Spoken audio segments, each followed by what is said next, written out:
이 적용할 때 보면 한번 차근차근 해볼게요. 먼저 우리 그 유방암 데이터 또 한번 가져와 볼게요. 유방암 데이터 가져와서 할 건데 그 전에 보면 여기 로드 한번 하죠. 유방암 데이터.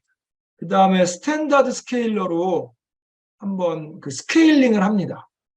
이게 PCA에서는 스케일링이 그냥 아예 필수라고 보시는 게 속편합니다. 데이터가 깨끗하고 다 스케일링이 돼 있으면 안 해도 되는데 돼 있는 거 한 번도 한다고 문제 없습니다. 이 스케일링이 그냥 아예 그냥 짝이다 이렇게 생각하시면 돼요. 왜냐하면 우리 이론을 다시 한번 생각을 해보면 PCA 이론 자체가 개념 자체가 이렇게 데이터가 있느냐 뭐 이렇게 있느냐 이걸 가지고 얘기를 하는 건데 만약에 스케일링이 제가 X1과 X2가 있는데 이거를 얘는 미터 단위로 뽑고 얘는 밀리미터 단위로 뽑았다고. 그럼 데이터가 똑같은 데이터가 어떻게 그려지냐면 미터니까 1미터, 2미터 이럴 거니까 1미터, 2미터, 3미터 이렇게 되는 거죠. 얘는 1미터가 1000mm니까 저 위에 1000이었다가 막 500이었다가 2000이었다가 이렇게 막 왔다 갔다 할 거예요. 그러니까 X2 축으로는 데이터가 엄청 분포가 분산이 크죠. 근데 X1 축으로는 별로 분산이 요 사이에 다 있잖아요. 그러면 얘가 축을 이렇게 찾을 거라고. 근데 이거는 적절한 게 아니죠. 왜냐하면 얘는 미터로 쟀으니까 스케일링 하면 얘도 밀리미터로 재야 될 거야. 그럼 이게 1미터, 2미터가 1, 2 이렇게 찍히는 게 아니라 얘도 1000, 2000에 찍힐 거잖아요. 그럼 실제 데이터는 이렇게 분포돼요. 이게 굉장히 중요한 핵심 포인트가 되는 거죠. PC의 입장에서는. 데이터의 분산, 축들의 분산, 공분산, 우측 간의 관계 이런 걸 보고자 하는데 이게 스케일이 안 맞으면 아예 처음부터 초장부터 틀린 거죠. 그래서 무조건 거의 스케일링을 하고 들어간다. 이렇게 생각하시는 게 좀 속편한 경우가 있습니다. 그다음에 얘기하다 보니까 또 생각나는 것들이 있는데 그럼 범주형은 어떻게 해? 범주형. 일단 보통 PC에서 범주형은 거의 빼는 게 맞죠. 범주형이 PC에 된다는 게 조금 이상합니다. 그래서 범주형이나 이런 것들은 저희는 그냥 없다 생각하고 그냥 하는 거라고 보시면 해도 되긴 되는데 좀 뭔가 논리가 좀 잘 안 맞죠. 범주형이 여기에 들어 그런 의미가 있고 그다음에 공분산이라는 개념 아까 제가 잠깐 말씀드렸는데 제가 자꾸 그림을 그릴 때 축 두 개만 갖고 그리니까 그냥 당연히 설명할 때는 얘기가 안 나오는데 축이 3개, 4개, 5개일 수 있잖아요. 그러면 공분산이라는 개념은 우리 예전에 그거 기억나세요? 제가 데이터가 이렇게 있을 때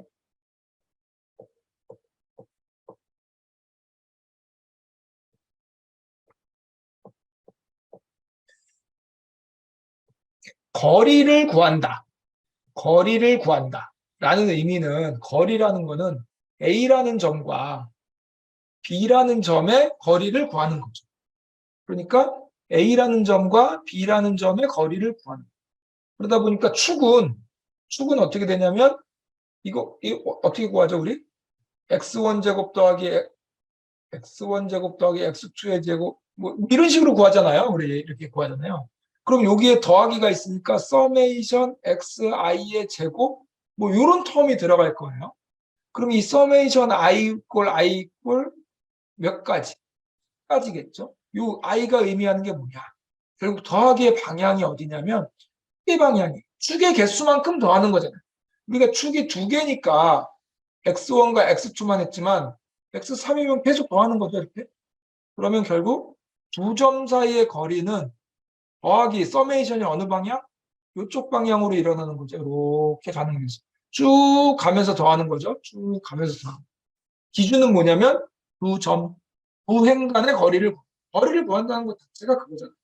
점 간의 거리, 두 행 간의 거리 이런 개념으로 가는 거죠.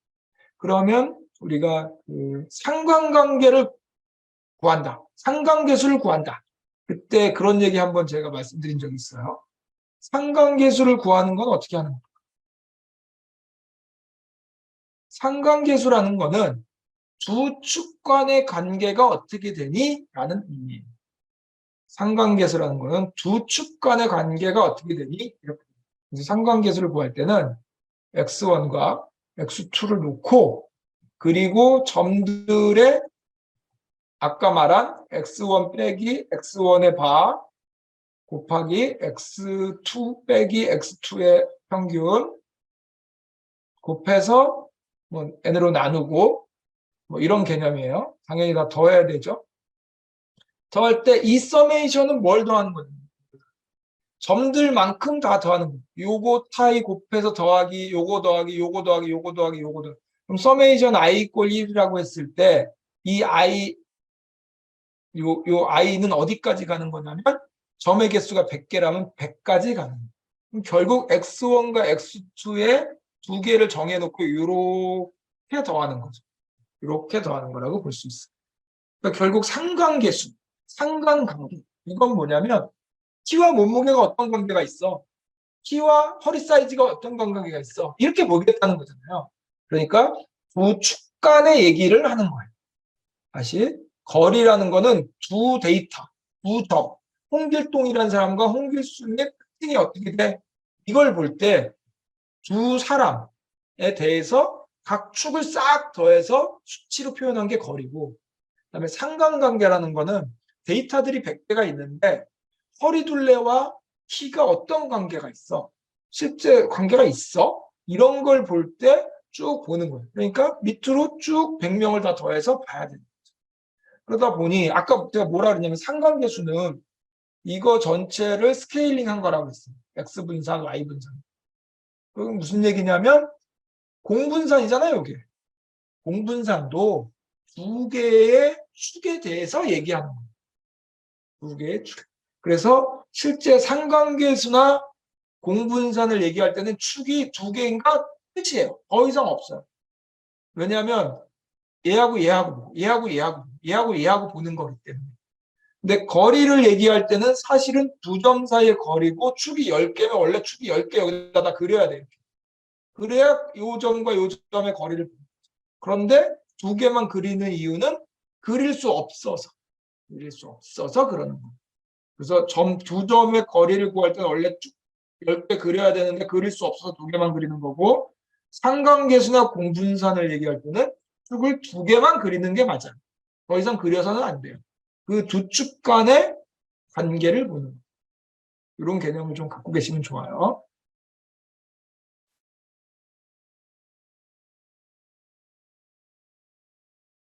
그래서 공분산 아까 행렬 x와 y의 공분산을 얘기해 라고 했을 때 또 잊어버려요. 바로 자료가 생각이 여기가 공분산이었나? x와 이게 x의 분산, y의 분산, x와 y의 공분산, y와 x의 공분산 뭐 이런 식으로 됐었죠? 네, 이렇게 할까요?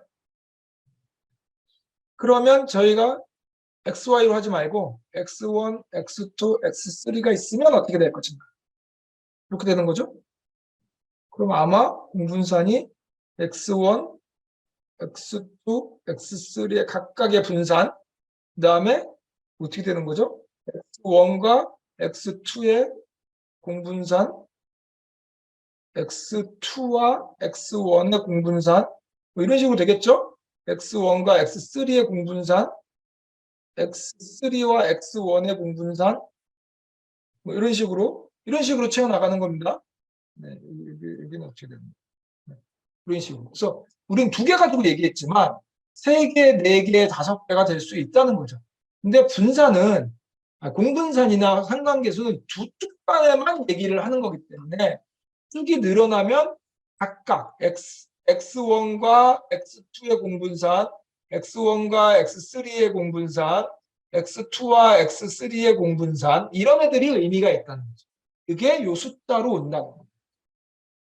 그렇겠죠? 네, 그런 개념을 좀 알고 우리는 두 개 제가 설명하다가 보니까 아까 두 개만 갖고 자꾸 얘기한 것 같아서 일반적으로는 두 개 아니잖아요. 10개, 20개, 100개, 1000개 이렇게 돼요. 그럴 때는 이렇게 각각 조합의 공분산을 다 해야 됩니다. 자, 그런 내용입니다. 그래서 스케일링은 기본이다. 네, PCA를 하기 위해서 스케일링은 거의 기본 필수라고 보시면 돼요. 그래서 스케일링을 한 거예요. X 스케일. 자, 하고 실제 PCA 적용할 때는 PCA 임포트 하신 다음에 요거 보통 사이킨런의 디컴포지션이라고 있어요. 분해하는 성분 분해하는 그쪽에 얘네들이 모아놨어요. 거기에 PCA라고 있습니다. 그래서 똑같죠? PCA를 모델을 만든 다음에 모델을 데이터를 줘서 핏을 하고 핏한 걸 가지고 트랜스폼을 하면 되겠죠. 당연히 핏 언더바 트랜스폼 이런 것도 있겠죠. 네. 우리가 나눠서 이렇게 했습니다. 여기 들어가는 데이터는 Y 뭐 이런 애들은 없죠. 우리가 X라고 쓰기는 했지만 실제로 Y는 여기에 뭐 관여도 못하고 들어갈 수도 없습니다. X만 갖고 하는 거죠. 실제로는 이제 그쵸. X만 갖고 하거나 아니면 Y가 아예 없거나 그렇게 되는 겁니다. 순서 보시면 먼저 PCA 모델 만들고 PCA.fit 하고 PCA.transform. 실제 그럼 여기에 있는 A들이 X 언더와 PCA라고 돼 있죠. 얘가 아까 제가 말했던 G1, G2, G3가 될 거예요. 그다음에 X 스케일드 얘가 X1, X2, X3가 될 거고. 네. fit을 하면 아까 그 행렬을 찾는 거죠. 1, 2, 3, 4라고 했던 규칙을 찾는 거. 그다음에 트랜스폼을 하면 그 규칙을 기반으로 데이터를 변환하는 거죠. 그럼 그 규칙은 어디 들어가 있어요? 이 PCA라는 오브젝트 안에 들어가 있겠죠. 이 오브젝트는 어떻게 만들었어요? 아까 PCA라는 클래스로 만든 거죠. 이런 거 파이썬 어떤 문법까지 좀 머릿속에 그림을 그리면서 간단히 세 줄이지만 이런 내용들을 담고 있다라고 생각하시면 되겠습니다.